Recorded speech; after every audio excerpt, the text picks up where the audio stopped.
This is the Tabernacle Podcast with John Vermilya and me, Britton Bishop. What's up, John?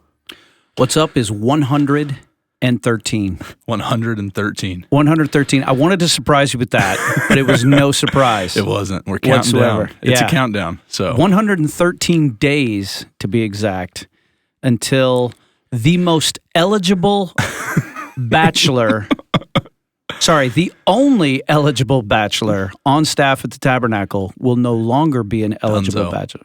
Yeah, it's exciting. 113 days to your wedding day. I know, I'm excited. But there are those little learning moments along the way. Remember I was telling you about the other day I had the realization of like, oh, crap, like I have to talk to somebody before I just go golf whenever I want. There's no more get done with work, go to the range for 3 hours, eat, go back to the range. It's like, I don't know if that's how your life works anymore, bud. So, yeah. See, that's a wise observation because I hate to say it, but there's some men that honestly would be like, well, what's changed? Right. I do what I want. Those marriages don't last. Right. No, I'm excited. 113 days is going to be a good day. It's going to be a fun day. So here's a question. Tabernacle minds want to know. Okay. Is everyone invited? No. They're not all invited? No. You mean you couldn't have a wedding and like invite the whatever? The whole thing is if 1,000 people call the Tabernacle their home, you couldn't possibly feed them? You know what I mean? Where do you stop? Like, if you serve and tab kids, you get to come. That might have been a good selling. We could have tried that one. But now, we're assuming that everyone does want to come. Right. Yeah. I want to come. I don't know if I get to come. I do align with, and I'll say this, I'm excited for my wedding, but I'm usually the guy that when he gets invited to a wedding, I'm like, what? Why? You want me to fly to this? You will never be invited to another wedding. So, especially now that I live up here and all my friends in Oklahoma get married, it's like, I love you, dude. You want me to fly? We want to do that? But no, I'm excited. We're keeping it low-key, friends and family, or not even friends. It's mostly family. And a few friends. Yeah. Maybe one or two. Those friends are family. Gotcha. And that's kind of what we've classified it as, so we'll see. I'm excited about it. It'll be fun. June 4th. So are you registered on Amazon? No.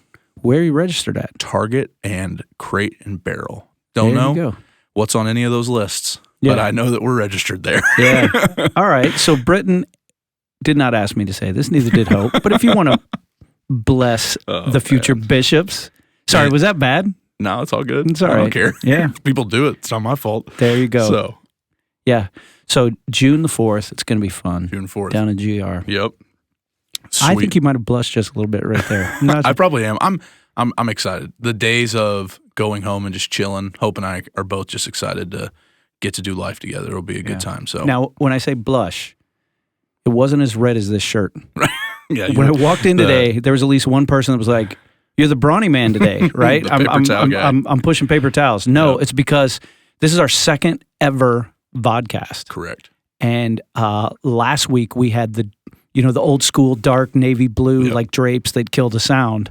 And you and I both like dark clothes, and it's like there was these two floating heads, man. So and it's not going to change. Yeah, and just so the Tab Podcast family knows, I didn't watch the whole thing. I didn't either. And that's okay, because I was here when we recorded it. I know what we said. I was sitting there, though, and I was like, man, because I hate the sound of my own voice, so I don't listen to the podcast. But then I was like, now I got to look like, why do I blink that much? Like, what are you doing with your eyes? Why are you a blinker? It's like, why do you smile like that when John? That's weird. Yeah. Like, why do I have a beard? Right. I hate myself. There's all those little things. So I'm just glad it's now right over here in the corner, and you can't see him. Maiden Voyage. Maiden Voyage are produced. Well, he's produced before. Yeah. But this is our new producer. Is Matt still full time? Matt Hughes? Yeah.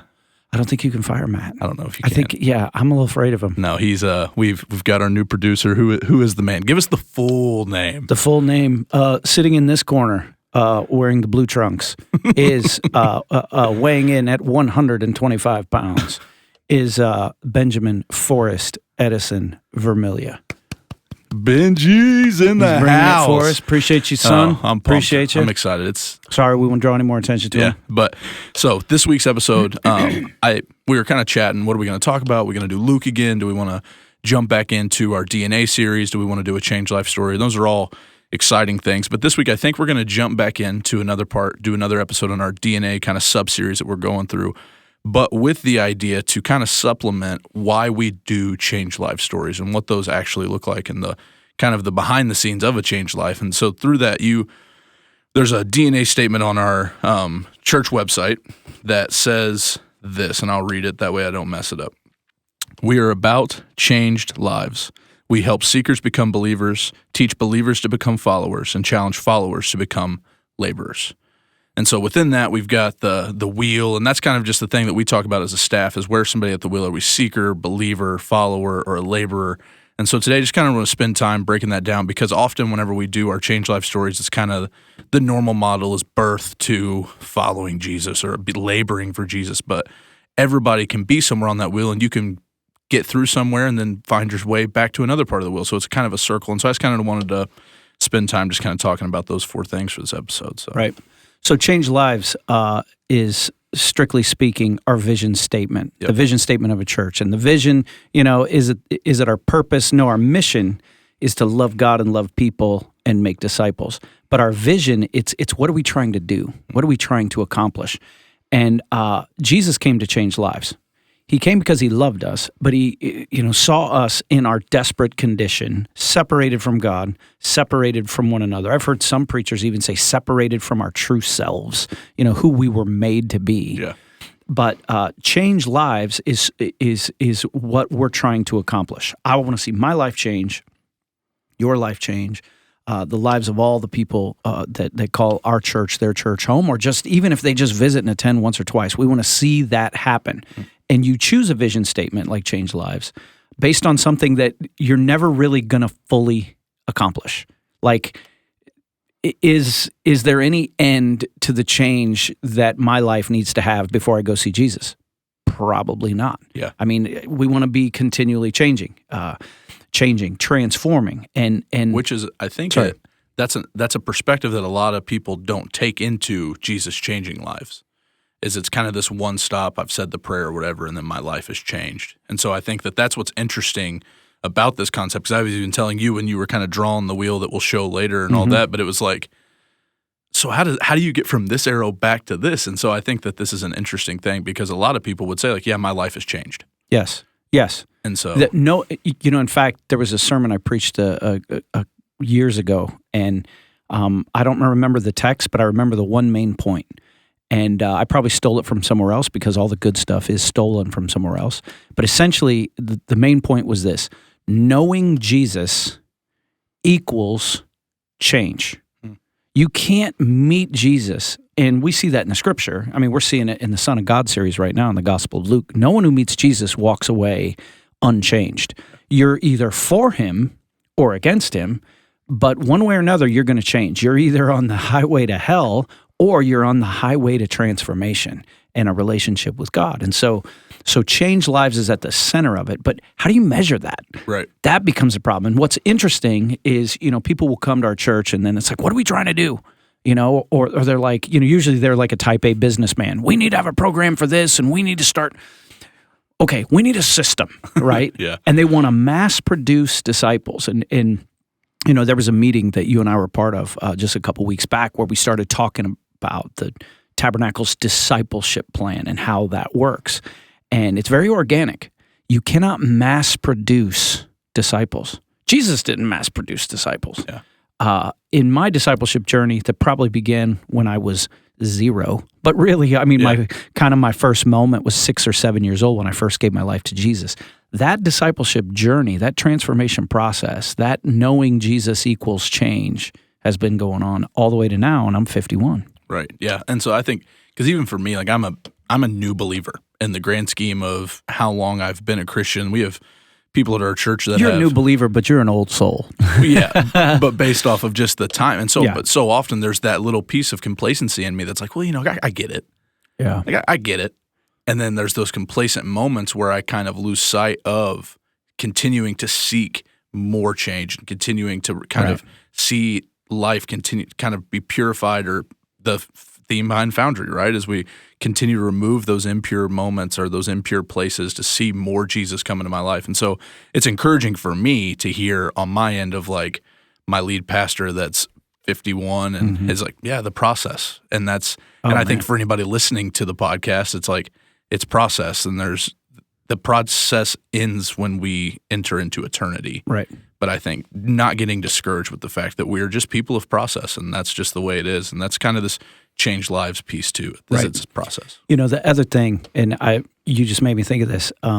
Just last night, excuse me, my wife and I were sitting with two other couples, and we were talking about marriage and how, you know, what have we learned? And we, you know, Darcy and I have been married 30 years, and then this couple had been married like 16, and this one's been married like 19, and we were just comparing notes.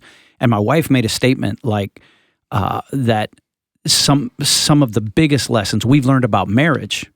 I mean, obviously our marriage is based on Christ and a covenant relationship between a man and a woman under God, right?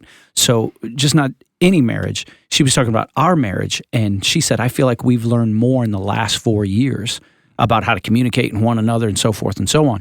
So, you know, I looked at her and I'm like, oh yeah, that's so true. In year 26, 27, 28, 29, and 30, we learned the most.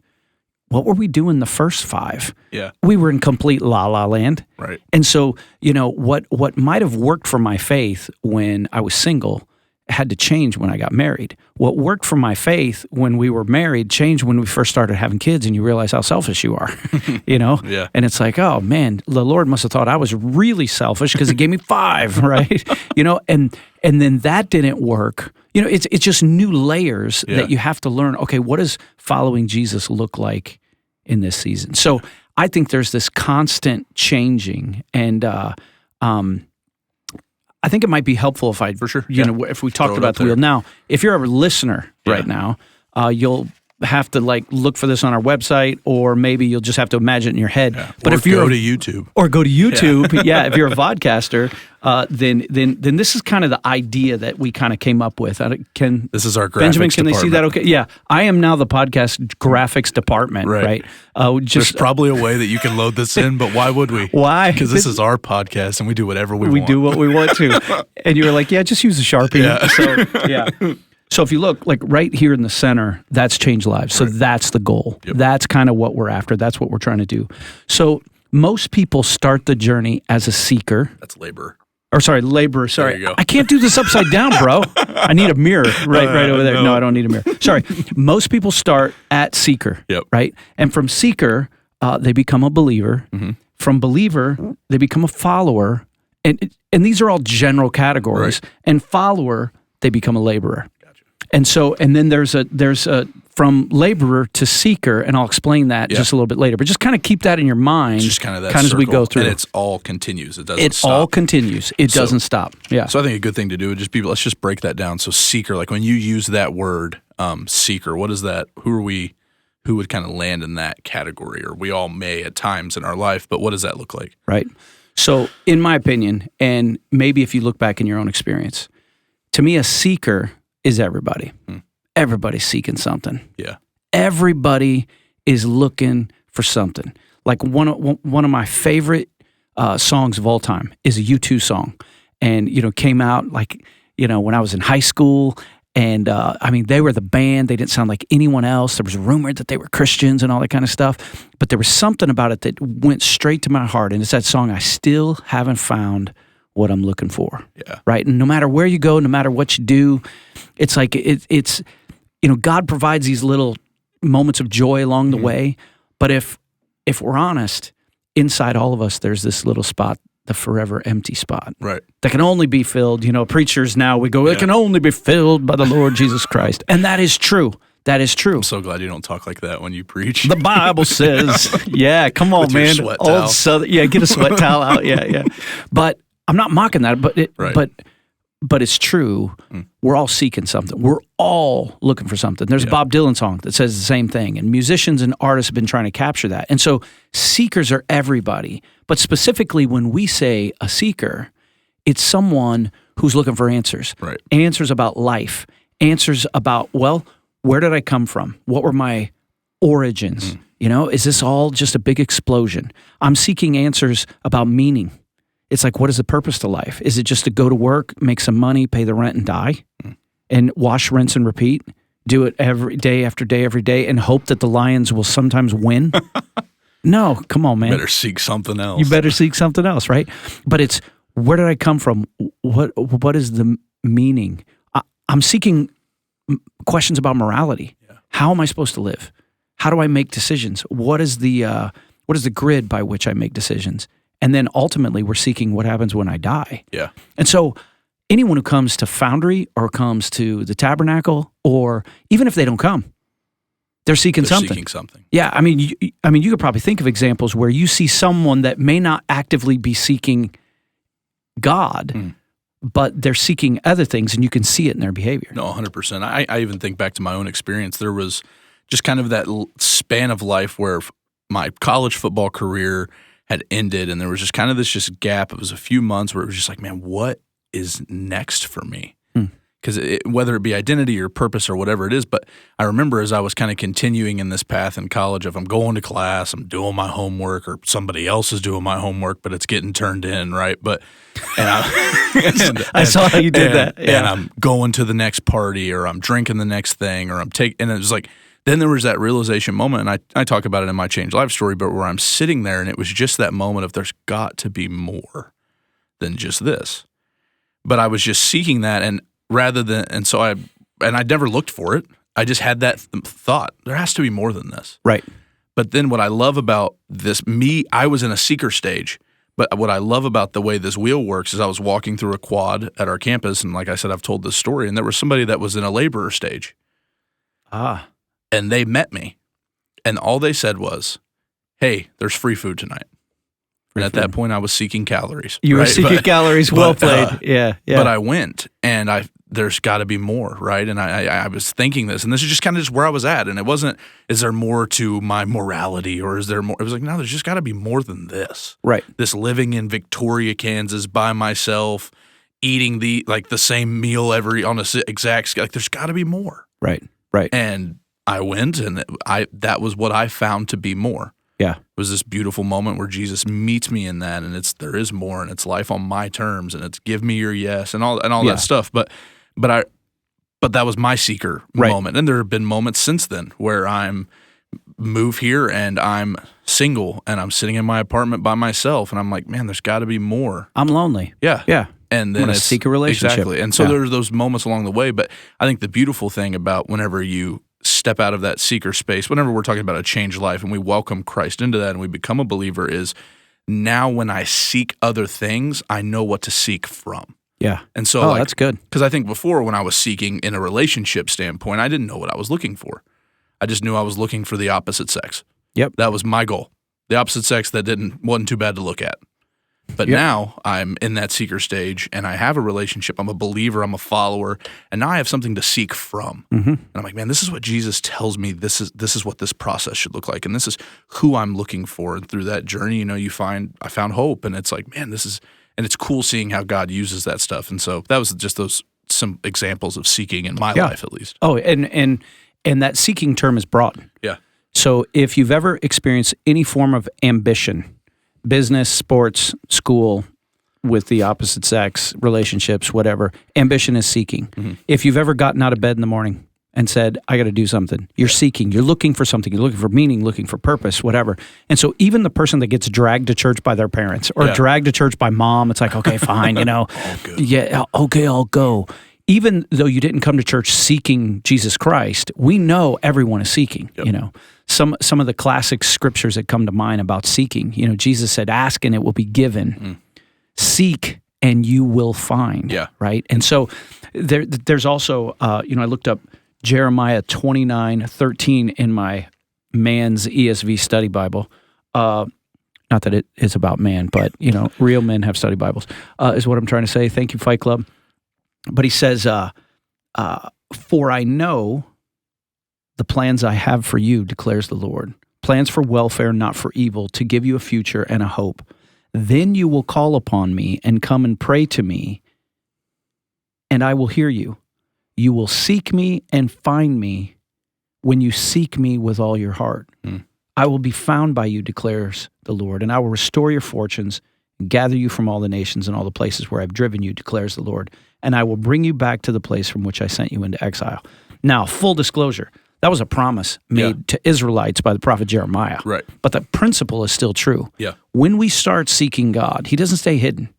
And so that first part of the changed life journey is when someone who's seeking God meets a laborer, hears gospel preaching, is introduced to Scripture, gets invited to Fight Club. It's like, this is why even in the, the other DNA thing when we talk about dominoes is I believe every moment of every hour of every day is pregnant with eternal possibilities. Mm-hmm. If we're being intentional, if laborers are being intentional about being a domino, it's because there's always someone seeking. Right. The waitress at the restaurant is seeking something. If she doesn't know Jesus, she's seeking something. One thing, she's seeking a paycheck, right? Or the random person that I run into at the school, or the person on the sideline, so forth and so on. The person I work with, the person in my community, they're all seekers. Mm-hmm. They're looking for something. It's why we go about our day. It's why we have jobs and put up fences and buy trucks and wash your car. You're seeking something, right? Yeah, and I think that is a cool perspective for the other people that are on this wheel as they continue to live life on God's terms, is understanding that there are people seeking. That's a key verse to this is the harvest is plentiful, but the laborers are few, right? So there's a ton of seekers. Everyone is seeking, but there are few laborers who are willing to go seek out those opportunities. Right. But like whenever you talked about some of those verses, ask and it will be given, seek and you will find. I love that. We just got done going through the Sermon on the Mount with Foundry, and what we're kind of looking at that, and it was like, well, is this about prayer? Is this about? But I think ultimately what Adam and I, as we were talking, and it is about prayer, and there are different things but I think the key thing that we found there was this is Jesus' plan for salvation. Is he's saying, listen, like ask and you'll find, or ask and it'll be given. Seek, like it is here. If you're seeking me, this is the key, and it's not hidden. It's right here. All you have to do is knock, and then the door will be open. So I think that's really cool. So this is a complete sidebar. We can do those. This because whose podcast? Yeah, it's yours. It's ours. Technically, it might be Benji's now. Oh, but this might be Benji's podcast. This is Benji's podcast. He does whatever he wants. He just have the camera shooting at the rhinoceros right there. Which old rhino. Yeah, we love that old rhino right there. But I was, you've referenced that Sermon on the Mount series several times.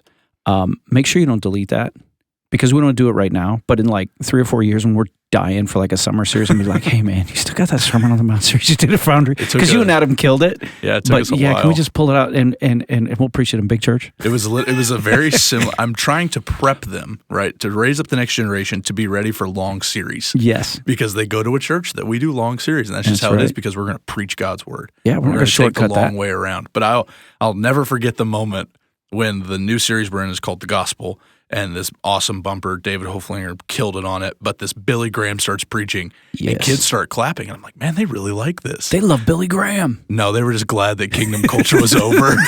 They were glad that the long series was done, and now there's another long series. New. And it's like, this one's 8 weeks. So here, I'm going to try to get this right this time. So just so you know where you are if you're watching on the podcast. So when a seeker becomes a believer, what that means is that is the moment in this change life wheel. That is the moment that they've been saved. Okay. So like saved, what is saved? And you probably heard me say this before. How much faith does it take to get saved?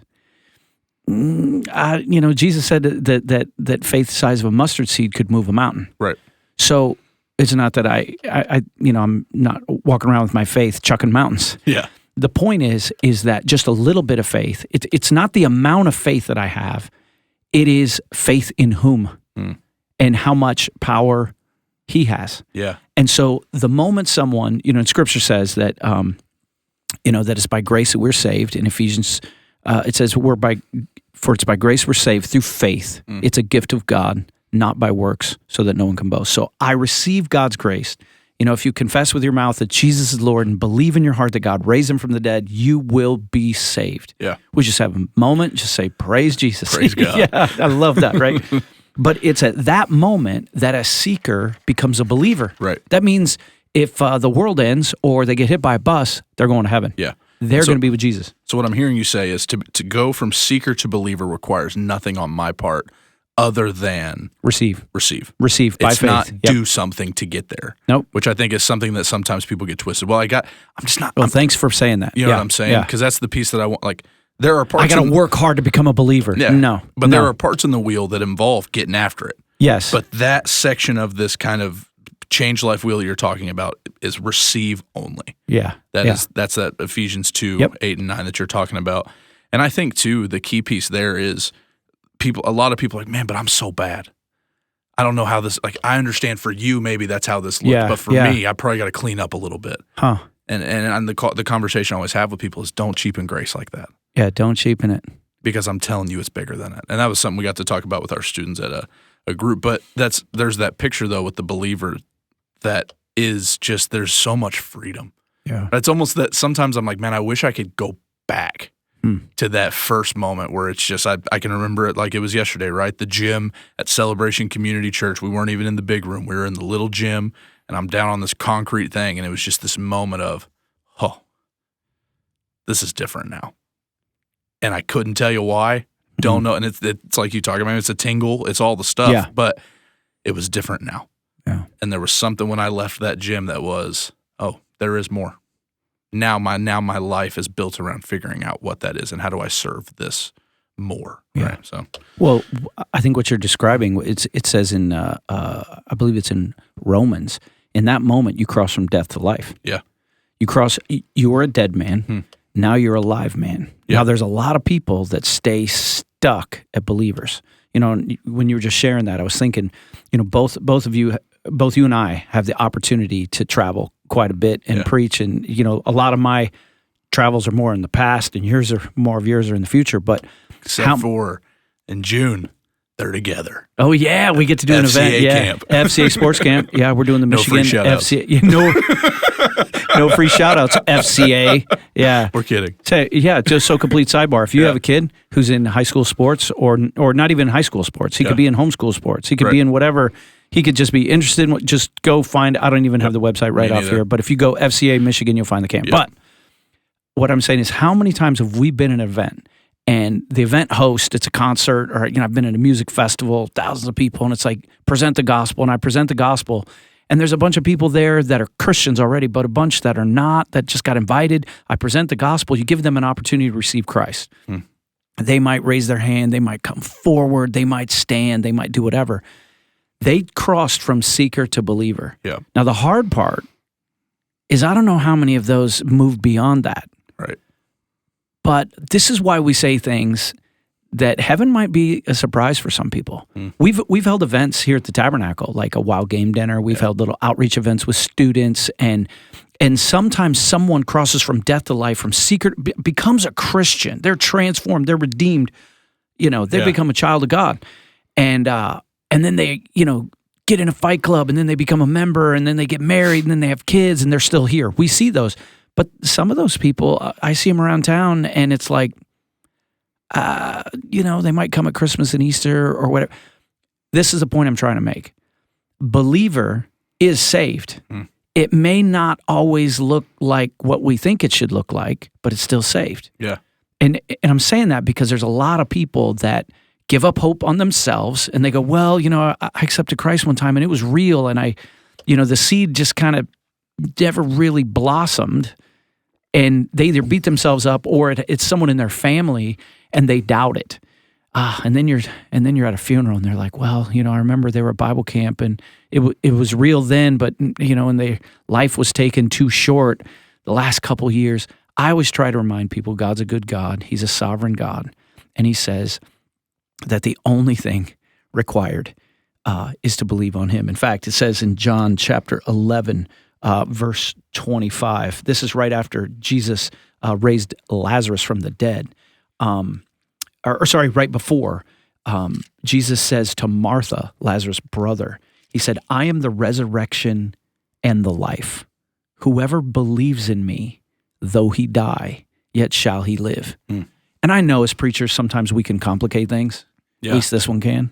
Well, but I love how simple that is. Yeah, and I love too. And I think I've talked about this on here, but I'll talk about it again because he's awesome, and this is a great picture of it. When Alistair Begg talks about, there's some preachers that we don't plug, but I'll plug him. But Alistair Begg, when he talks about no free shout-outs, Begg. The man in the middle said I could come. Have you heard that talk? And he says, but if you associate your salvation in the first person, because I did this, because I showed up to this, because I checked this box. And he tells a story about the thief on the cross. And he said, think about that moment when he got to heaven and the angel calls over his supervisor and he tells this awesome story. And he's like, so where do you stand on the doctrine of Scripture? And the guy's like, I don't know what you're talking about. And he's like, well, you must have some understanding of justification by faith. Are you Calvinist or Arminian? And he goes, And then think of the moment when he just says, the man on the middle cross said I could come. And that's when he says, that's our salvation comes through the third person only, because he. Because he. And I think that's that shift in the labor or the seeker to believer is because he. That's a great way to describe, I think, that section. Because the man in the middle said I could come. Yeah. And the only thing that thief on the cross who was seeking something. Yeah. So let's just use him. Yeah. He was obviously a thief. It says he was hung between two thieves, is what the Gospels say. So we don't even know his name. Right. So he's nailed or fastened, whatever, to a cross. Either way, he's not coming down. It's going to be at least a 24-hour death, maybe 48 hours. If he's super strong, maybe 3 days. Yeah. Horrible, horrible, slow death by asphyxiation. But he has heard about this Jesus. They're hurling insults at Jesus. And he stops with the insults because he hears Jesus praying for the people killing him. So there's a transformation that happens in this seeker. What was he seeking before? Something, because he was a thief. That got him out of bed. Yeah. You know, and it's in that moment when he says to his fellow criminal on the other cross, we deserve this. He has done nothing. We deserve this. What is that? That's an admission of sin and guilt. Yep. I deserve to be damned because of what I've done. I know that this is just. I don't want to die, but this is just. And then, in a moment of faith, he says to Jesus, remember me when you come into your kingdom. Now, there's no sinner's prayer. There's no, and I know we've talked about this in sermons, but you brought it up. Yeah, so you got me all fired up, man. and Jesus says, truly, truly, or verily, verily, depending on what translation. I don't know what it says in your CBD book or CBS. CBD. Is it CBD? No. What is your book you're on with your mutiny? Yeah, it's not a mutiny. Yeah, it's the Christian CSB. Okay, Seventh the grade reading level. CBD, 7th grade. Yeah, no, which is awesome. Because I'm dumb. He says, truly, truly, I say to you, today you will be with me in paradise. There's so much theology right there. Yeah. But I love, say it. So he gets to heaven and he says, the man in the middle said I could come. The man in the middle said I could come. Yeah.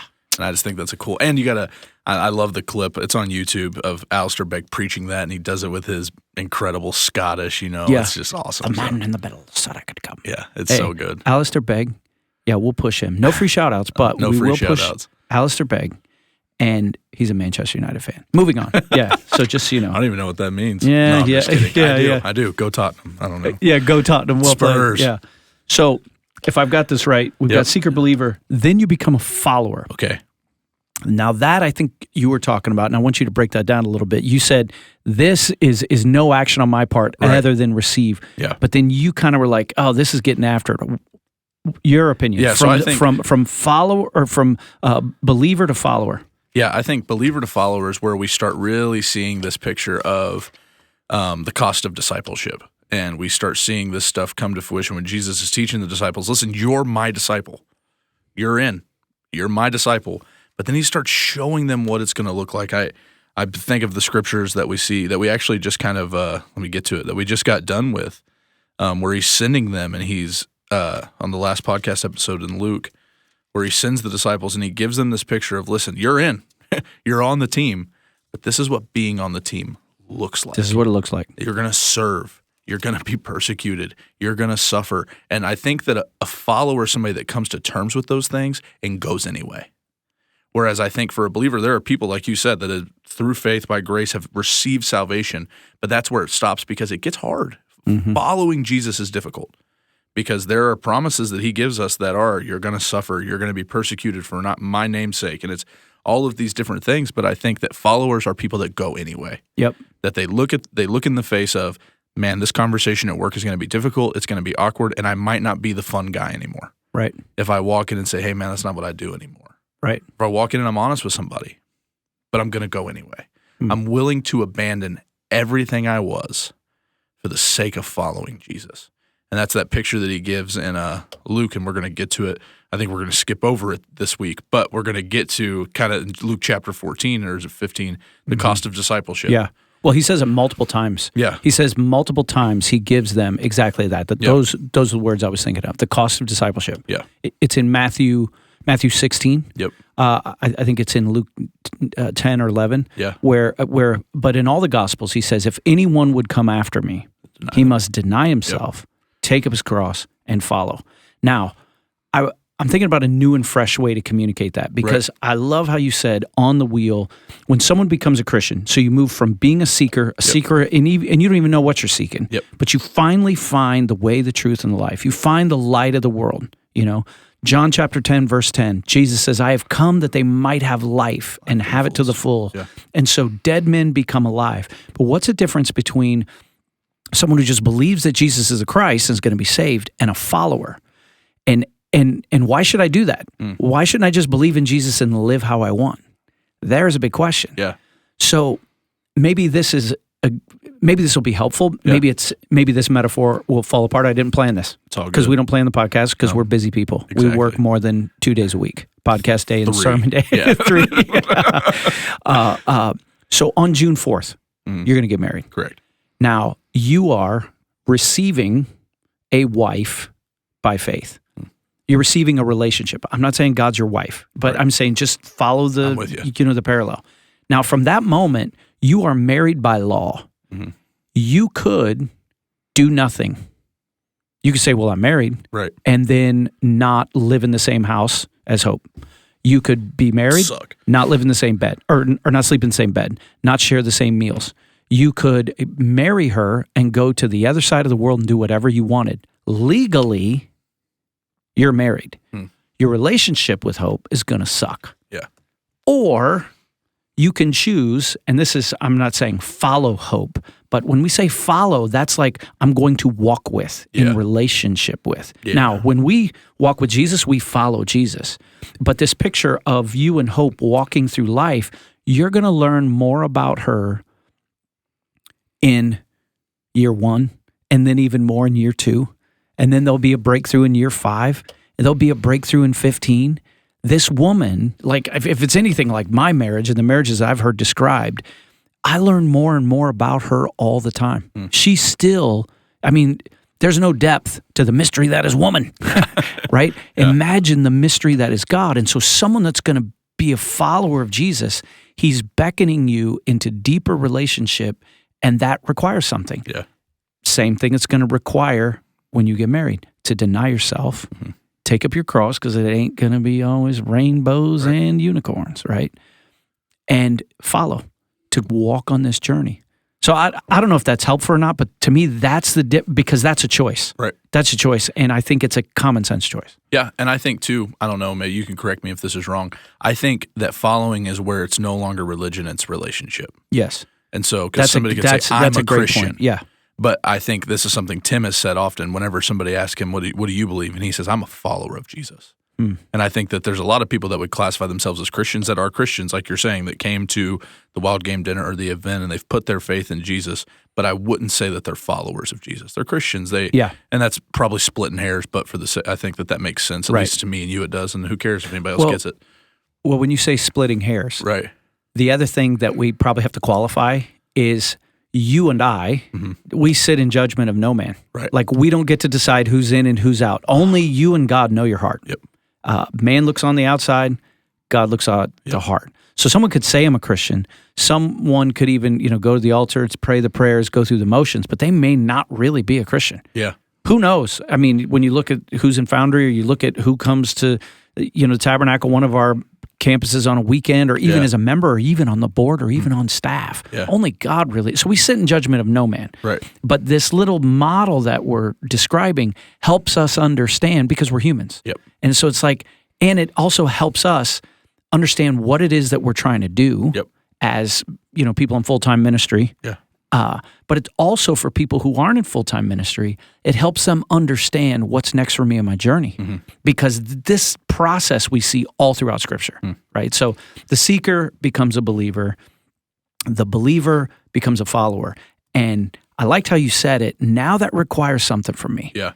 It requires some effort. What would you say in your experience, and maybe I'm sure you do remember, for you, like that believer to follow, because you grew up in the church. You were a missionary kid. You were a preacher's kid. You were probably a believer, like you said, from a really young age. Yes. What did that shift look like for you and your experience whenever you went from believer to follower? 100%. I was 14 years old, was the first part of that transition, right? And it was at 14 years old when there was a camp speaker that was challenging us to be all in, or 100%er, as he said in 1984, which sounds pretty cheesy now. I use it. Yeah. He wanted to know, are you all in with Jesus? And, I'd already given my life to Christ. I was a believer. I was in church all the time. Mm-hmm. And so, I was frustrated by that, though, because I made that commitment. And that's when I first became aware, man, I sin a lot. Like, I didn't realize how much I sinned before I was 14. It was more like I got in trouble. Right. You get in trouble at school? Got in trouble. Did you get in trouble, Dad? Yeah, I got in trouble, But now I was aware that my sins were hurting God. So from 14 to 16, I was in the process of moving from believer to follower. And it was like 16 or 17 years old. We were on this camp experience. I think we were in the Wisconsin Dells with our student ministry at our church, and we had to spend like a half a day with God. And I remember being challenged. I don't remember the specifics, but I was sitting on this giant rock that was like on that side, the west side of Lake Michigan. It was a gorgeous place, but I'm on this rock that's kind of just jut out. And I'd been reading something about where Jesus had said, and I say that you are Peter, which means rock. And then he said, and on this rock I will build my church. And then, I knew that Peter had been called the rock. Yeah. And it was right there that I made the decision to become a follower. Yeah. I didn't want to go back and forth all the time between choosing my sin and then choosing to be good and choosing my sin and choosing to be good. And it was like, I'm not going to say that from then on I never sinned. Right. But that's when I made the commitment, okay, I'm going to deny myself. This is going to cost me something. I'm going to take up my cross. I'm going to sacrifice me and self, and I'm going to follow him. Yeah. And it was at that moment that I became, kind of a wild-eyed follower of Jesus. That's kind of, and the way I say it all the time on the podcast, so people are probably used to it or have heard it, but that's kind of like the way I would describe that believer to follower thing is that 100% yes. When did that happen for you? For me, it would have been Houston, Texas, in 2017. It was right after the hurricane happened, and I have it wrote in all my Bibles on the kind of the front page. It's just that moment where I knew God was calling me to this kind of next step, but I wasn't going to do it, right? And maybe this might be actually more follower to laborer, but kind of it's all in the kind of the same span. But you were on the speed track. Yeah. For people that have only been a Christian for like, I think it'll be 6 years in August, 5 years in August, But Jesus, there's this moment we're worshiping, and it's in the middle of Hurricane Harvey, and we're flood zone. Like, people are standing outside their homes, and there's a worship service that just this impromptu, nobody set it up, and people are just singing. But I had known up to this point God was calling me to my next step was to deny myself, right? I was in this stage of college where I had internships. And I've told this story, but I had a few internships set up. One was with some professional sports teams, and then I had an opportunity to go be an intern at the church. And it was, I felt like God was going to yeah, dude, I'll serve in the church. I get it. Like, I'll do the stuff. But I need to go pursue this dream of professional sports. I can't play them, but I can manipulate them, right? It's kind of where I'm at. But there was this moment where people were worshiping in the middle of wreckage and all of this, and it was this they were singing the song, Holy, Holy, Holy is Lord Almighty, who was and is to come. And there was just this moment in my life where it was like, yes. Yeah. Whatever it is. And so at that point in my life, it was say yes to the internship at the church that's unpaid. It's doing all the stuff. And it was, but then, yeah. So I think that would be my yes moment was in Houston, Texas, 2017, cleaning up the hurricane. My mentor, Trey, was standing right there, and we're standing there, and and it was a cool moment. So. Yeah. You feel the emotion still, don't you? Yeah, it's exciting. I'm starting to know the Bish well enough to know when that emotion's kind of. See, this is the interesting thing is I think just listen to how you said, because you could have been going from follower to laborer, like you said, or it could have been from seeker to follower. Yeah. This is why this isn't exact. Yeah. But it's very helpful. Yep. Because I wonder how many events that I've been at or preached at or was a witness to where a bunch of people gave their lives to Christ for the very first time, but really just moved from believer to follower. Yeah. That's exactly because they were like born and raised and they got baptized when they were young and But now it's like, man, I really want to get serious about it. You know, Well, that's how I would look at my own story, because like that story I told about when I was seeking and the girl invited me to church and I went and I cried and did all the stuff, right? By all things we've talked about, in 8th grade, I put my faith in Jesus. I became a Christian in 8th grade. I was baptized. so it's possible you went from seeker to believer right there. Yeah. And so I think, because I always believed in Jesus, I'd pray before the football game or when I went to all the chapels, and I understood all that stuff. I just didn't want to live it out. You just weren't following. Right. And so I think I'm glad you said that, because I think for me, that moment in the gym when Adrian Dupre was preaching 4 chairs, and because he's a football guy and now I know him and he's awesome. But at that moment, I was like, this dude's insane and he might punch me if I don't do this. But I think I think I went from believer to follower, kind of in that kind of, there was a span of all of that happening. But then I think there was another moment that we'll get into later where I became a laborer. Right. Which, and again, everyone's journey is their journey. Yep.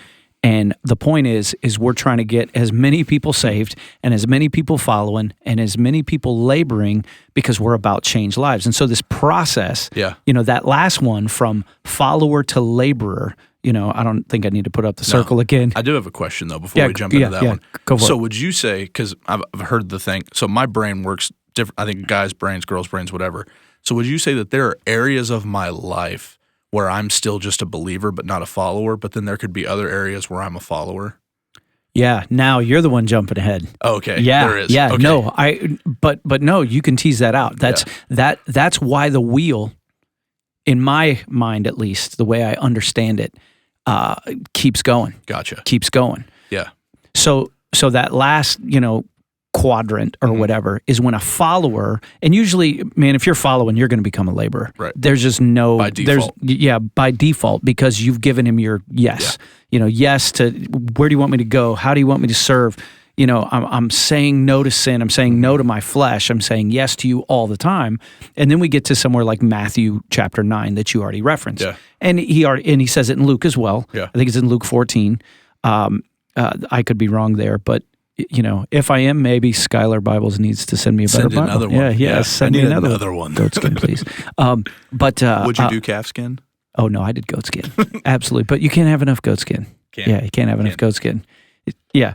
So more on that later. No free shout-outs. No free shout-outs. So in Matthew 9, when Jesus says, the harvest is plentiful, it says he looked at the crowds and had compassion on them. And if we break that down, Jesus is looking at the crowds and he has compassion on seekers because they're like sheep without a shepherd.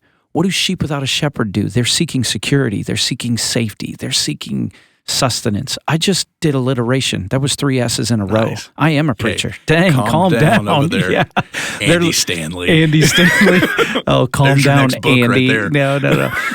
They're looking for food. They're looking for water. They're looking for meaning. They're looking for purpose. And he had compassion on them because they were harassed and helpless. This is the part where loving God and loving people, that includes sinful people that are harassed and helpless. So Jesus says, it says in Matthew 9 that Jesus looked at the crowds and had compassion because, they were harassed and helpless like sheep without a shepherd. Then he turned to his disciples. A disciple is a follower. That's different. I mean, you could almost say, in the seeker, believer, follower, the followers are really disciples. Okay, so that's kind of an interchangeable word there. It's an interchangeable word. The whole thing is a discipleship journey. Yeah. But he says to his disciples, the harvest is plentiful, but the workers are few. Or in some translations, the laborers are few. Ask the Lord of the harvest, therefore, to send out more workers into his harvest field. So these are guys who have already given him his yes. They've dropped fishing lines. They've quit the tax business. I don't know what Judas, what he was doing. But even then, I mean, he was following for a hot second. And they were all challenged, first of all, to pray. Here's a prayer request. And as I've said before, it's the only prayer request we ever hear Jesus give is, hey, pray to God, which, by the way, God the Father and God the Son are one and the same. Mm-hmm. So pray to me that I'll send out more workers into the harvest field. Because the harvest is rotting. The harvest is, these harassed and helpless sheep. They're lost, and we need more. We just need workers. That's not even skilled help, Britton. Right. When it says worker, it's just like, hey, give me a hand with this. Ordinary, unschooled, like it says in Acts.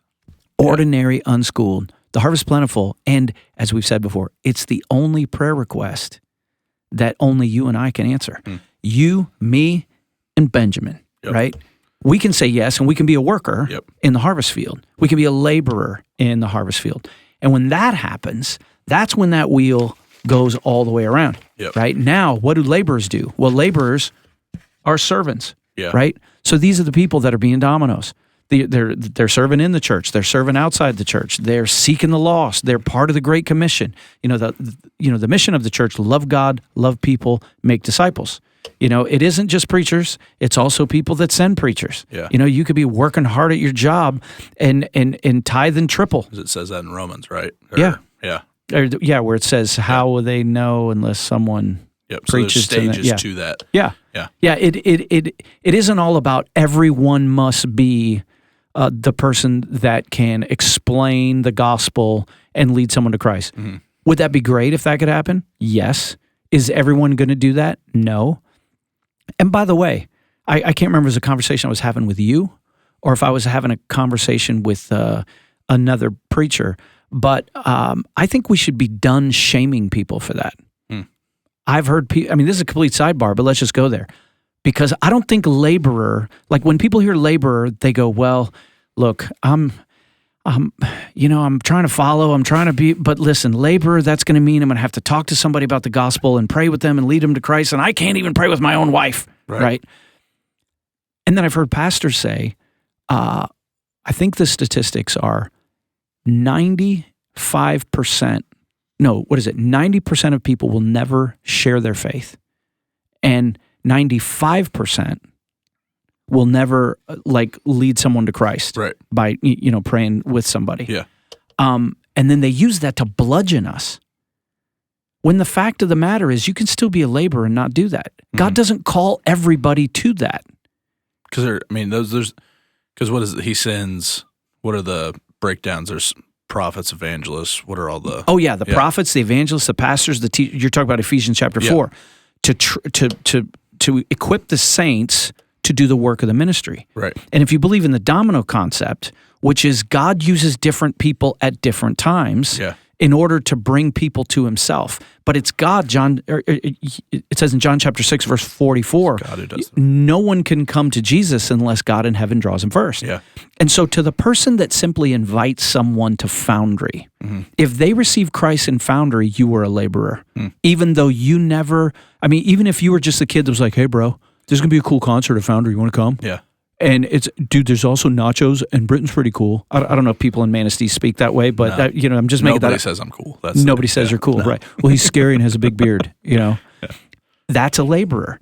To the person behind the scenes that's, cutting out the little invitations, to the person making the graphics, to the person that played in the band that's an introvert that doesn't want to talk to people. They're not less than. They're not the usher, the cafe person. All those people are laborers. Now, the ones that do open their mouth, they're laborers too. But and no one's not better laborer than the is other. more important than the other one. I love it. Because when I think of, because there's the Great Commission, right? Go make disciples, teaching them to obey, baptize them in the name of the Father. Who is to, I don't know, that maybe this is, we can go with it. I don't care. Go with it, Like what defines making a disciple? So there's leading someone to Christ. Seeker to believer. Right. But then there are other people that are forming disciples that weren't a part of that evangelistic thing. So I think that there's a bigger picture to this. And I think whenever you narrow it in is that you're trying to make, and what I'm not saying is don't go be a domino. No. Right. What I'm not saying is, well, that's not my part, so I'm just not going to do it. No, there might be a moment where you are the only person that can reach that person. Right. But not everybody's a street preacher. And you may not reach them in the same way. So I was thinking about this.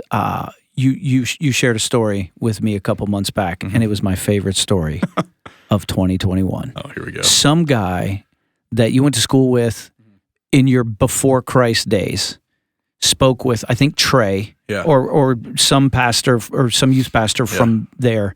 And as they're talking, he said something like, man, Britton's a pastor? What kind of a church would have Britton be a pastor? And what did he say? You finish the story. It was compared to, well, they're kind of like the Oakland Raiders. Because that was when Oakland was still cool, so it was... Oakland Raiders of church ministry? My life is complete. I can die Does that now. make you Al Davis? Oh, yeah. Not Chucky. But here's my point. Yeah. Okay. So that guy hears Britton Bishop, and we don't have to get into all the things that you were and did. Go listen to my Change Life story. Go listen. Yeah. Yeah. But he heard that guy's life has changed. Mm. Right there was being a laborer. Mm-hmm. Right there was being a testimony. Yeah. Just that. Just that. Well, Paul talks about it in 1 Timothy where he says, Christ came to save sinners of whom I am the worst, so that people may experience, I'm going to butcher it, but essentially he's saying, I'm the worst. And if Jesus can save me, people will see that and think, man, if he can save that guy, he can for sure save me. 100%. So that is, I'm going to look it up because I'm butchering it. Well, while you're looking it up, so an example of a laborer, like we've talked about those things at church, but a laborer could be a sponsor of a child through Compassion International. 100%. A laborer could be the person that is streaming this video right now. That's a laborer. Well, here's another picture of actual. So we went to summer camp this last year with Foundry. Foundry went to camp, and we had this awesome moment. We had a student that came to camp on a scholarship. Their family could not afford to go to camp. So we have awesome, generous people at the Tabernacle that will pay for students to go to camp, even though they don't have anybody that in their house that's still going to camp. I can think of some awesome couples that every time they hear Foundry's doing something, hey, we want to give 4 scholarships, whatever. One of those kids that was at camp on scholarship received Christ in faith at camp for the first time. They're not there if that person doesn't say, we've got abundance, here it is, or this is all we can do, but hopefully this is enough. But that kid doesn't get to go if that person doesn't say, I might not be the one that gets to talk to that kid, but I'll send them. So that person, I don't know who gave that scholarship, but that person has a job. Mm-hmm. Be it a waiter, waitress, they could own their own business, or just be some, in a cubicle. Yep. They're using their wealth and they're saying, I could use this for vacation, but you know what? I'm going to take this not that vacations are bad. Right. I love vacations. But I'm going to take this portion and I'm going to pay for a kid who has no other way to go. That's a laborer. Yeah, 100%. And so everything that we do is laborship when it's for the glory of God. Absolutely. And so when we find our, when we find our place in the machine, there's a machine that is the church. Yep. And I get excited about that. I mean, there's some people that are like, oh, I don't want to be a machine. It's just kind of corporate. No, we're this relentless movement, this relentless revolution. This campaign of sabotage. A great campaign of sabotage that has been going on for 2,000 years. Yeah. You can't squelch it. I'm going to preach now. Go. You can't stop it.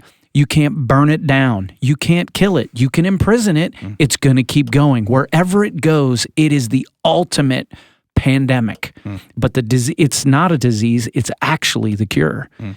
And it's been wrecking lives and changing lives, for 2,000 years. And so maybe the word is to be a laborer is living a life that's intentional. Mm. Maybe that would help define it. Yeah. Because I think my point of the last 10 minutes, and you've jumped right on the bandwagon, is we don't want to give this impression. Well, first of all, we don't want to shame people. Right. But second of all, we don't want to give people the impression that it's always overt. Sometimes it's covert. Yep. Sometimes it's speaking the words. Yeah. But lots of times it's living the word. Yeah. Now, at the same time, I've seen a lot of people that could speak the word that kind of hide behind, well, it's just I try to live my life a little bit different. And that's good. But when I'm really intentional about being a laborer for Christ that's actually impacting lives and seeing lives changed, Now the hard part is learning as a staff, as a church, how to celebrate those and make people feel a part of it. Yeah, 100%. Yep, and I think that's a key that I have a thing where I was talking about volunteers and stuff like that, and finding people being able to see how they were a part of this whole process. Right? If you preach a message that has an incredible response and somebody gives their life to Christ, there's so much more that goes into it than just you. Right. And what I love is you're humble enough to understand that. Everybody that teaches at the Tabernacle is humble enough to understand that. And something I think that we can just say online that we need to do a better job of is celebrating those moments. Yeah. Where the guy running sound, you were a part of that. You were a part of that. Yeah. And your serving wasn't just you pushing a button. You led somebody to Christ today. Right. And I think finding ways to celebrate those things. And that's something I try to do a better job of when I go on the road or stuff like that, celebrating with those people that are just like you said, they're covert. You'd never know they even served at the Tabernacle. You'd never even know they were at the event. But they were a huge part of somebody putting faith in Jesus. Yeah. Because I even think back to my own experience, because I am a voice. That's my call. That's what your calling. Yeah. But when I came up here to the Tabernacle, I remember you said, hey, we've got this thing. It's a part-time gig, and you can fundraise the rest. But there was something in it that was, and whenever the things are available, we'll bring you full-time. But it was this beautiful moment of, I remember I'm sorting through this. Okay, well, I've got this full-time offer here, but man, I'm talking to my dad. I'm talking to a couple of my other people that support my ministry through Forge, and it was like, I think this is where I'm supposed to go. And I remember the conversation with one of my donors, and he said, you chase what God's calling you to, and we'll never let finances be a reason you fail. And it was just this beautiful moment that gave them, they're a part of it now. They're serving the kingdom. Last year preaching at events and doing all this stuff, and this guy's sitting at his house in Oklahoma with his wife, doing the best they can, working their butts off at their job, giving, and seeing people led to Christ. He's a laborer. Yeah, and I think so. That's you're saying he's a link in that chain. 100%. Yeah. So it says in Romans chapter 12, that we're all part of one body. It says the same thing in, I think, 1 Corinthians chapter 12, when it talks about, the church is like a body. There's an eye and a hand and a foot. And the eye can't say to the foot, I don't need you, or the hand, I probably messed all that up. Yeah. But it does say that. Go look it up. Yeah. But my point is, that's real. Yep. The problem is we don't always believe that. Mm-hmm. Britton Bishop and John Vermilya got to be mouths. Yeah. We got to be mouths, but it's no more important than the brain. Absolutely. It's no more important. Because we don't have those. Because we don't have those, right? And so laborers, it can look different, and it's related to what you said in your own story. It's when you give him your yes, and you get to work. Yeah. And it's like, maybe because I've been a laborer for a while, maybe I shouldn't have this attitude. There's times I can be like, oh man, would you just get off the couch and be intentional and get to work? Mm-hmm. But probably what I should say is because it's so worth it. 100%. It's so like I was, on Tuesdays, sorry, I shouldn't say what day of the week, right. But yeah. So, on Tuesdays, my youngest daughter's in ski club, mm-hmm. and all the people that she used to ski with are either graduated or they don't ski anymore. And so, but she still wants to go skiing. And so I drive her to ski club, and what I was doing is then I'd come back and pick her up, and then I found out that, my daughter's, skiing by herself. She's got her little headphones in, and she's just shushing down the mountains, and I'm like, I'm kind of sad. Now, people did suggest, you know what, John, you should probably learn to ski if you love your daughter. I said, I do love my daughter, but if I try to learn to ski, I'm going to die. And then she won't have a dad. All right? And then I can't work, and it's going to be bad, because come on, listen, there's other things that'll take risk. Come on, skiing. But what I don't know why I'm telling this story so long, because I tell long stories. So what I started doing is I would take her to ski, and then I'd go in the lodge. I start working on study, research, whatever I got to do. So I'm in like this lodge, and I'm trying to be incognito. At an unnamed ski resort. At an unnamed ski resort in northern Michigan. There's not many. And this barback is walking by, carrying some stuff, and he's got a mask on. And he kind of looked at me, and I'm like, okay, whatever. And I'm just, working on my laptop, and I got a Bible and a Chuck Swindoll thing, out here, and all of a sudden this dude comes back, and he goes, hey, John, I'm listening to your podcast right now. I'm like, you're kidding me. He's like, no. And then I'm like, sorry, the mask. Yeah. And I'm playing that I don't know who you are, and he took off the mask. Still, I've never laid eyes on this guy in my life. And he goes, yeah, I've been going to church about 6 months and listening to the podcast, just went through Merge. But my point is listening to him, I realized this guy was in it to win it with our church. He was in it to win it. He's on the road to membership. Yeah. He's on the road to growth. Mm-hmm. This guy is getting in groups. He's involved in Fight Club. His life is changing. And he took about 20 minutes to talk about his changed life story right there. So cool. And I realized that I was just a very tiny part of it. And I was blessed by the fact that he stopped. I wasn't bothered. Right. I mean, at first it's like, what's this? Do I know this guy? You know. And but then I was blessed because I realized that there were ushers who had influenced him, cafe people, campus pastors, youth pastor, because he had his kids in Foundry, and his wife was women's Bibles. And I'm just sitting there going, wow, that's cool. That's the machine. Yeah. There's life change. And all those different laborers played a part in it. That's what Jesus was talking about. What was we've told the story all the way through, so I feel like we got to finish it out. What was your follower to laborer moment, if you can remember one specific? Yeah. Well, I think I'd already dabbled with some laborship, like being involved in student ministry leadership. And then in college, there was different opportunities to step up and, pray for this or to do something in a chapel when I was a senior and all that. But it was probably 20 years old, right before my junior year, Florence, Italy, when we were asked at a church service there with a bunch of athletes in a cool place like Florence, Italy. Florence, Italia. What was the best thing you ate? Oh my gosh, everything. It doesn't matter. You go to Italy, just point to something on the menu, as long as it's not dessert. The dessert will be great too, but it's just always something amazing, right? But it was some kind of a pasta thing but it was light. I didn't feel like I just inhaled, all the carbs that were available. But it was at the church service where I made a commitment, where I stood up and said, whatever God asked me to do, wherever he asked me to go, the answer is yes. Yeah. And that was about laborership. And it involved specifically with ministry. Yeah. So I gave him the yes. Yeah.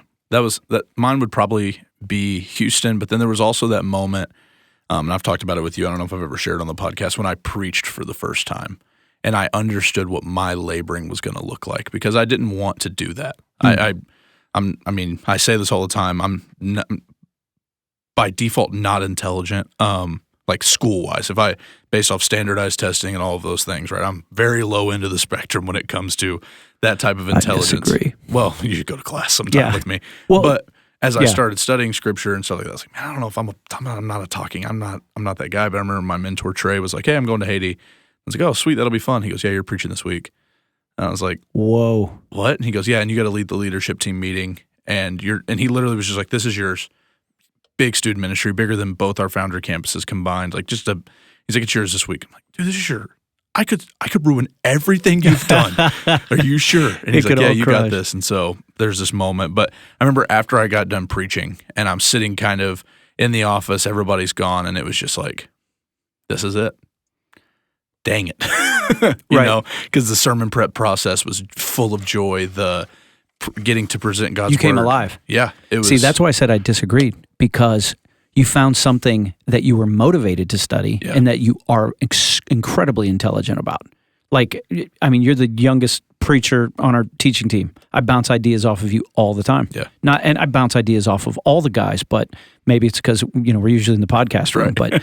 But that also leads right into the reason this circle goes all the way around. Yeah. So I'm a laborer. That doesn't mean I've arrived. Mm-hmm. Because there's areas of my life, because I'm not dead yet, that I'm still seeking. Yep. Like, I'm still seeking for my marriage to be the best that it can be. Yeah. Because we're in a weird season where now they're starting to leave. Yeah. Right? We've already married one off. There's one that's a senior in college. There's one that's already half gone. She's a freshman. My youngest baby daughter's 16, right? And then my son. So there's areas that I'm seeking. It's like, man, it's just going to be her and I looking at each other now, and our lives have been centered around the kids for so long. Yeah. So there's new, and not just in my marriage. All of us continue to seek. Jesus said that He's the water, the living water that will fulfill us. Well, yeah, for my eternal destiny. Mm-hmm. But while I'm in this body, I'm still seeking to glorify Him better. Yep. I still find myself mistakenly chasing after things that don't fulfill. Oh, if I get this ministry success. Oh, if we get to that. If we get to this campus. If we'll ever get the third campus, right? Which, by the way, if you're out there and you know where that third campus should be, just tell me. I like the idea that one of the board members came up with of start Bible studies in all these places, whichever one grows. It's like a game show. 100%. Bro, we can initiate that right now. If you Sorry, I didn't know if I was allowed to say that or not. Yeah, that's a great point. So if you're at least 30 minutes away, 25, 30 minutes away from Buckley or Manistee, and if you start a small group in your house, we'll just have a competition. The one that outgrows the house quickest, that's where we'll put the campus. But you got to go be a laborer, right? Yeah. But my point is, laborers are still seeking. Right. And for me, even though I'd become a laborer, my wife and I, we were part of Missionary Athletes International. We had to raise our own support. Right. So now I got to believe that God's going to provide. Which sucks.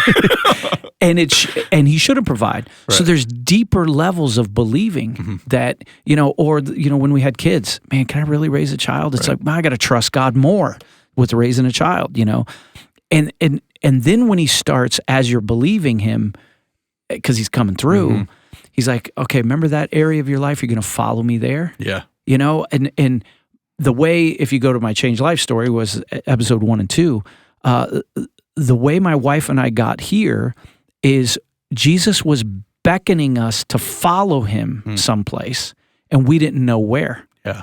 And it was, is it to stay with sports ministry? Is it to go into the business world? Was it to go to Brazil? Or this little weird part-time offer of Buckley? See, you and I started very much the same way. Yeah. Don't accept part-time offers to come to Northern Michigan because you'll end up full-time, right, 18 years later.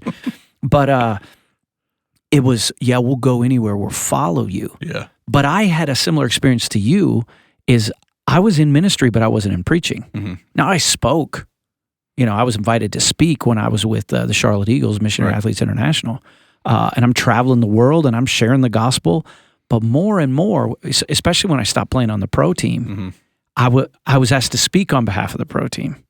And then it was present the gospel. And then it was, here's a chapel. We're going to have John, who's a former player. Here's the team. They're over here doing tricks. And now I'm doing the gospel presentation. And I'm watching that.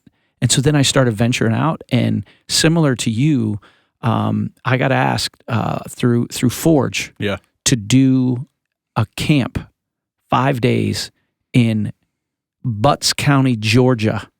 Was that the Indian Springs Holiness Camp? I'm sure they're awesome people. I hope someday I get to speak there. Man, that name is... Dude, Jackson, it's right outside Jackson. It's between Jackson and Flovilla. Sweaty. It's a sweaty, swarthy place. The temperature is sweaty, right?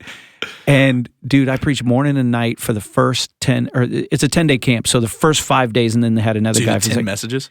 I had to do 10 messages in 5 days, man. Yeah. 10 messages. And I got blessed. My first one was one-stop shop at a D now where it was like, bring your one. Bring your one. 10. It was 10, man. Dang. It was 10 messages. And on the very first or second night, there was an altar call because they wanted altar calls, right? They were old school. They're old-timey. Yeah. They're old-timey, like, oh, brother, where art thou? Right. And I gave... I'm a Dapper Dan, man. Yeah, Dapper Dan, man, right? We're in a tight spot, and I was in a tight spot because I had to... So those are all, oh, brother, where art thou references. I hate cows. Benji likes that movie. He's seen it. There's only one thing I hate more than coppers. Is cows. Melting them. Oh, dude, we got to stop watching livestock, George. Dude, you know my heart. What is your problem right over there? Forgot what I was talking about. No, it was first or second night. They wanted an old-timey altar call. And it was one of the few times in my life, before I get the altar call out, people started coming to the altar.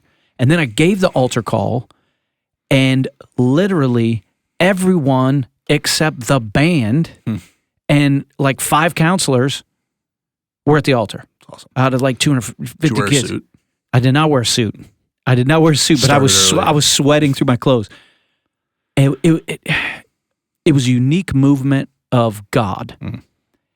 And I had to leave that place, and I found a phone, and I called my wife, and I said, I can't explain what just happened, but this is what I was made to do. Yeah.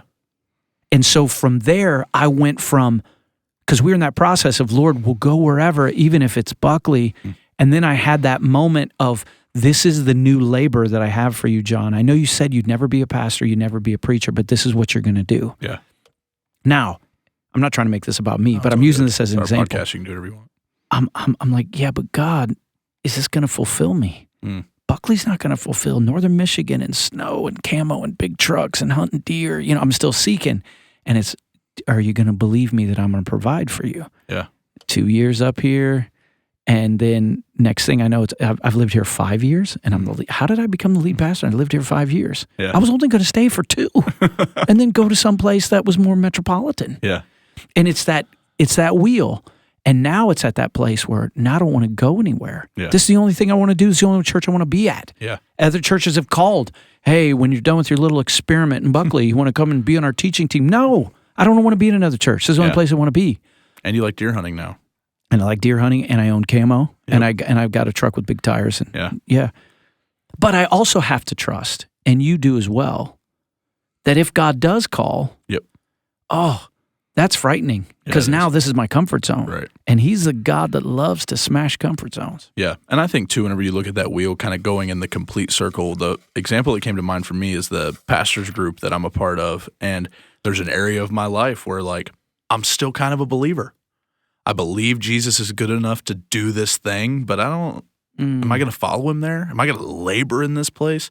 And I think that those are cool examples for me that I think of where I'm a laborer when it comes to, like I said, my comfort zones. I'll labor for you, Jesus, when it's the way that I think it should look. But there are certain areas of my life that I'm still learning what this looks like. Coming into marriage, like, we're not just going to be that's a big one. Off marriage. The front end. We're just not going to have this thing figured out as we're co-laborers. It's like there's going to be moments where we're going to be hanging on to believe, right? And that's right. So I think that just understanding that is something that's good for me, at least personally, going into things, is that it's not going to all just be this perfect arrival. Right. But it's process, and we're going to keep moving around the wheel. And like you said, you guys went from first kid, and it's like, man, we're not there yet. So there's going to be another learning curve. And thankfully, God's blessed me to surround me with people that I can call and ask questions because they've already done the hard stuff. But there's going to be those moments along the way, and I think that that's an encouragement, is that, and that's something you've actually talked about before, but it's this, our vision is change lives, but ultimately they're changing lives. They're changing lives. Yeah. And we're all continuing to be a part of this process.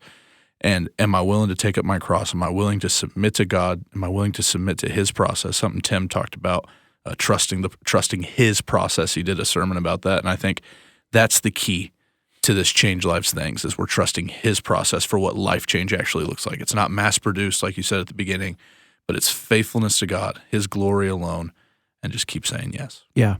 And, there's other thoughts with, the whole discipleship process. Like I'm fired up. Maybe on a future podcast, we can talk about how do we do that? Like this is the process from seeker to believer to follower to labor.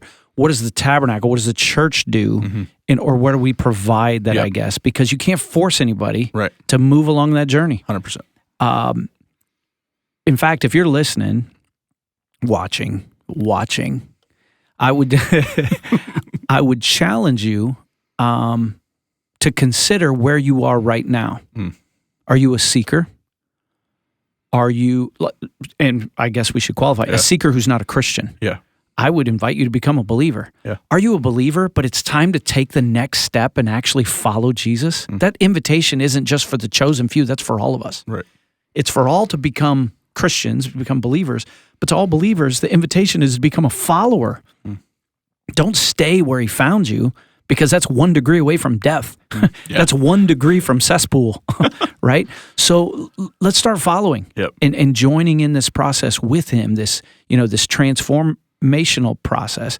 If you're a believer, maybe it's time to become a follower. If you're a follower, don't make us preach another 5-thing series on becoming a laborer. Yeah. Which we will. Yeah. It's constant. And I've had people like, this last, I think fall 2021, we did a series on Connect. Is this where you all ask us to serve again? Yeah, because Christians get lazy. Yep. I do. We get complacent. I do. We start going to what's the least amount that we can do? Of course, not on this podcast. Right. This podcast just continues, goes from glory to glory. Yeah. But there's other areas. Some cool coming. We got some We're cool stuff excited coming about it. I'm not going to make any promises because it might not be that cool. But you mean with the decor? It may be cool. Oh, please. Yeah, we need some help with the decor. No more just Lodi. Yeah. Everybody's heard about him, but now he's there. Yeah, it'd be nice if there was somebody that someone was engaged to that had like a degree in this, or someone on staff that might help us. She still hasn't said anything, so I don't think she listens. You don't think she's buying it? She's not buying it? So. But I would challenge you, figure out where you are. What's the next step? Yeah. What is the next move? And make the move, because it's easy to get complacent, and it's easy to just say, well, I've done enough. And then it's always like, I'm not trying to shame people, but man, how much has Christ done for us? Right. There's another passage that I just referenced in our Son of God series, and here's a little teaser for that. As how does that change life take place? Right. Because originally, when our board in the early 2000s and myself, we were on this journey of, okay, we need a vision statement and a mission statement. So we knew the vision statement was change lives. And we were familiar with this little wheel. Mm-hmm. This is the discipleship wheel. But we had to say, okay, what is the mission? And really, the seeker to believer to follower to laborer, that is loving God, loving people, and making disciples. For a hot second, fun fact, there was only one other candidate. It was love God, love people, and disciple the hell out of them. That's what it was going to be. And you can ask some of those old time, they liked that. They were like, that is the Raiders of church ministry. Yeah. It's, we exist to disciple the hell out of people. That's what they wanted to do. And it's literally. I'd like to take a revote. It's just a revote. We're here to disciple the hell right out of me. Disciple the hell right out of you. Because we're all born in sin. And although the Spirit lives in me, I'm still battling with my flesh. But cooler heads prevailed. And we were like, okay, it's going to be love God, love people, make disciples. But in 2 Corinthians chapter 3, verse 17, we're reminded that the Lord is Spirit, and where the Spirit of the Lord is, there's freedom. So I'm not saying, man, if you're a believer, if you don't become a follower, you could misplace your salvation. There's no freedom there. Right. Or if you're a follower and you never get over yourself and become a laborer, there's no freedom there. There's no threat there. The call of Christ is always a beckoning. It's an invitation to something deeper, to something better. So it says, the Lord is Spirit, where the Spirit of the Lord is freedom. And we all with unveiled face, beholding the glory of the Lord, are being transformed into the same image, from one degree of glory to another. For this comes from the Lord, who is the Spirit. So that's this idea, and I already referenced it in the sermon, of not like Moses, who in the book of Exodus talked to God as a man speaks face to face, so much so that his unveiled face was transformed. It glowed. So much so they had to put a veil on his face. We, by the power of the cross, our lives have been changed from seeker to believer. Now we have unveiled faces. And when we are beholding or we're reflecting God's glory, believers become followers, followers become laborers, and it goes on and on and on. And for 2,000 years, this movement, this great campaign of sabotage, it's like the only hero is Jesus. 100%. Yeah. One of the most awkward things for me emotionally, I don't know if I've ever said this on the podcast, is being the lead pastor. Because there's a lot of, oh, hey, we love your podcast. Oh, hey, thank you. Oh, this, there's a lot of accolades that don't belong to me. Now, all the hits come my way too. Yeah. So that, that's kind of par for. It kind of balances out. But because I definitely give people your email when I do. Thank you. Wrong. Yeah, John Vermilya. Yeah, but whether it's the oldest saint that was here, keeping the lights on when we were less than 20 people, to the praying person that can't even attend service anymore and is now in a nursing home, to Sam Brown, who is 15 and 50% of the Tab kids' brain power at the Buckley campus on a weekend. Yeah. That kid is a pastor, right? To you, to me, to anyone that is a laborer anywhere, at any time, in any place. Yeah. Pink Floyd put it best. All in all, we're just another brick in the wall. Yeah. There's only one hero, and it's Christ. We're just another, he's building this kingdom, and I'm just a brick. Yeah, and to go off of that, right, he's what holds the wall up. He's the cornerstone. He's the cornerstone. He's the strong point of that wall, and we just get to be a part of it. And that's the beautiful thing. And I think that's the freeing thing. Yeah. Right, especially as you get more responsibility, or as you take more on, or you step into more of what it looks like to serve him, is there's a peace that comes from the fact of Jesus isn't asking you to be impressive. He's asking you to be obedient. And I think that is kind of just that there's so much peace in that for me personally. Yeah. Is that my job isn't to be the strong one. My job isn't to be the impressive one. My job isn't to be the one that says the right things. As much as that might be the perception, my job is to be obedient to what Christ has called me to and be okay with the fact that might look different than what I want it to look like. Right. Yeah. My friend, our friend, Foster, he and I have adopted this motto for our lives and our calling from Count Zinzendorf: preach the gospel, die, be forgotten. Yeah. That's what I'm here to do.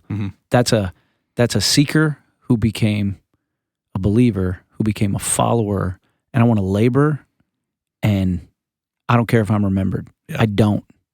It'd be nice if my kids did. You know? Yeah. They might tell stories about their Daddy McChats-a-lot, which they call me. Daddy McChats-a-lot, right? To their kids. But really, preach the gospel, die, be forgotten. Yeah, that's awesome. Yeah, so I think that sums it up. That's our DNA. We're about changed lives. So, John, thanks, man. That was fun. I learned a lot. You know what else we're about? Oh, we're about a lot of things. We're about You know what else we're about? Yeah, what's that? We're about trace cakes. Oh, yeah. Dude, those cookies. Oh, my. I do need Tracy to clarify to Adam Sharp that there was no meringue involved in those cookies. Why did he call them meringue? Because he watched the British baking show thing once, and now he thinks he's an expert. He might have lost his man card. No, I'm just kidding. I've actually watched that British baking show because I have daughters and a wife in my house.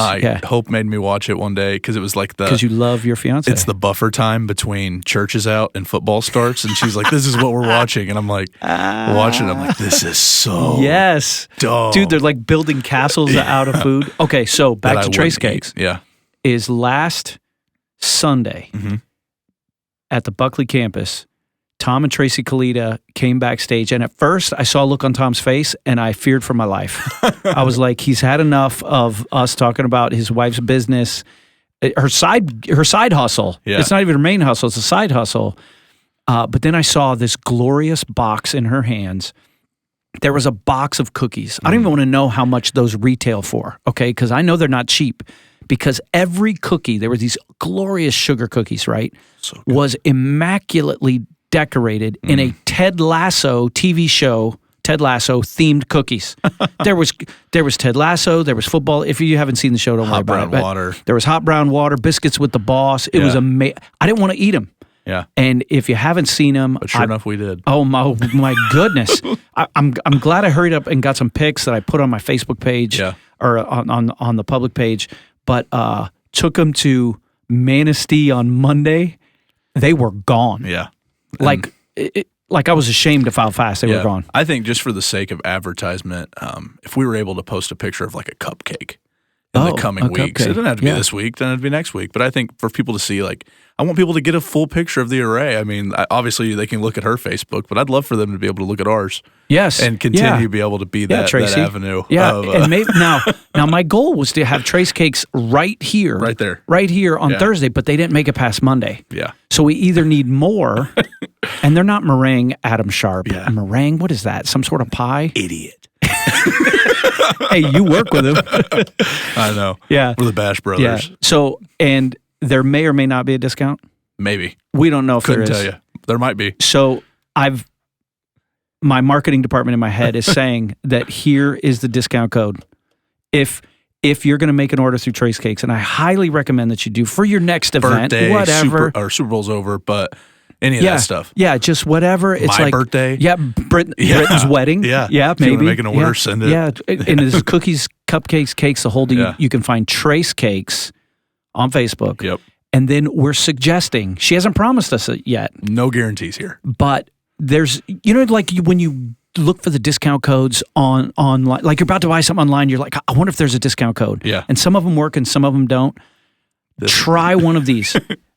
Bish. Yep. Just BISH. Yeah, Bish. JV. Yep. Because she knows that's John Vermilya Junior Varsity right here. Tab Podcast, but there's a fourth one. Oh, there's a fourth. That may or may not work. And it's Benji. Oh, that one is only for hot chocolate bombs.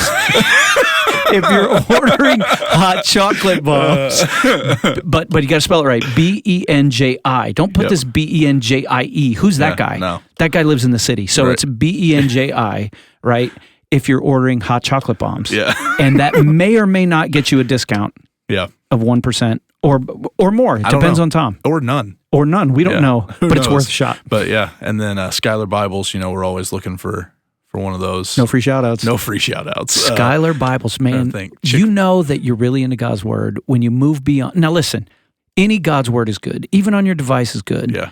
But man, when you're ready to take the get plunge after it. I'm going to tell you a story. The quality's just different. Oh, yeah. When you go from pleather to goat skin. Yeah. Or you find a font that you can actually read. Oh, yeah. Or one of my favorite things now, because that new one I got, or that my wife got me for our 30th anniversary. I don't want to know how much it cost. This is the beautiful thing. She got you a Bible. Hope got me a Skylar. These are the type of women you need in your life, These are men. good women. Yeah. So you know how most Bible pages have 2 columns, and then sometimes they have 2 columns, and they got all the cross references in the middle. So when you look, when their Bible's open like this, well, just like this one, Yeah. right? You're going to have a lot of columns. Yep. This is single all the way across. It's It's like reading a book. Love that. Yeah, my favorite moment of being at the Tab in Manistee, there's been a lot, but there's this guy that comes in and he's new. Him and his family are new. You've met him. You met him at our baptisms. And we need to get him on this podcast. But he comes in, you know, as a pal, I'm like looking at this guy and he's got a beard. Check. He's got a Carhartt shirt on. Check. He's wearing jeans. Not slim enough for me, but I'll take it. Check. Okay, check. No ankles. No ankles. Cowboy boots. Okay. Okay. He's Tab. He's dead. Check. Yeah. I look at his right hand, and he's holding an ESV, black, goat skin Bible. Was it that thick? Oh, yeah. My. He wasn't messing around. It's a good one. He wasn't He's messing holding around. that. And in that moment, I said, I don't know anything about that guy, but I know that he belongs here. He belongs here. He takes the word of God seriously. Nice. And I went up to him and I said, it's a nice goat skin. And that's the weirdest thing you can say to a new visitor. Really? Hey, nice goat skin. He's like, excuse me? Except he was a Bible guy, and did he know? Exactly. Oh, yeah. Oh, yeah. He was down. Yeah, but this is the same dude that now, to date, people have been like, is that your dad? He says that about you? No, people say that about him. Some lady asked me, oh, is that your dad? I'm like, he's like 36. No, he's not. But now, I mean, he refers to me as son. And so things are going great. So shout out to the Strong family. So, yeah, that's awesome. That's awesome. Sweet. Well, is there anything else we need to shout out? Chick-fil-A. Chick-fil-A. Coming to Traverse City soon. Absolutely. No free shout-outs. Hire Gabby. Yes, hire Gabby. She just filled out an application. She has an interview coming up. I guarantee you I would go to Chick-fil-A more if I knew I was going to get to see Gabby. If Gabby Vermilya is there, yes, that's going to be, because do you know she serves at the cafe. Yeah, that should be her interview. They just come watch her serve at the cafe, get those 9th grade boys moving in the right direction. Exactly. Sometimes you have to kick them in the shins, but like she's filling out the application. It's like, what's your previous job experience? You know, she just turned 16. And so she's like, I work at the cafe at the Tabernacle. And it's like, how many people does this serve? And so, Dad, what's the average attendance of the Buckley campus on any given weekend? So, so she's making and if she really wants to fluff it up, we're one church in 2 locations. One church in 2 locations. We'll get her in, the other. But yeah, she's already initiated well before we knew there was a Chick-fil-A at Traverse City. The giving of the, giving someone a coffee, going, my pleasure. She's like, that's what Chick-fil-A does. She's ready. She's ready. I'm so ready, man. Yeah. I'm ready. No free shout-outs, Chick-fil-A. No free shout-outs. So, yeah, I think that's it. So, that was a fun podcast. It was fun. Benji, dude, you rock, bro. Thanks for doing your thing back there. I'm going to buy you lunch. I'm going to come. I'm just kidding. Until next time, Tab family. You're trying to come to lunch? Nah. Dude, I'll buy you some of that deep fried goodness from General Store. I got to write a sermon. Oh, okay. You got to work this weekend. Till next time, Tab family. This is John, Benji, and Britton signing off.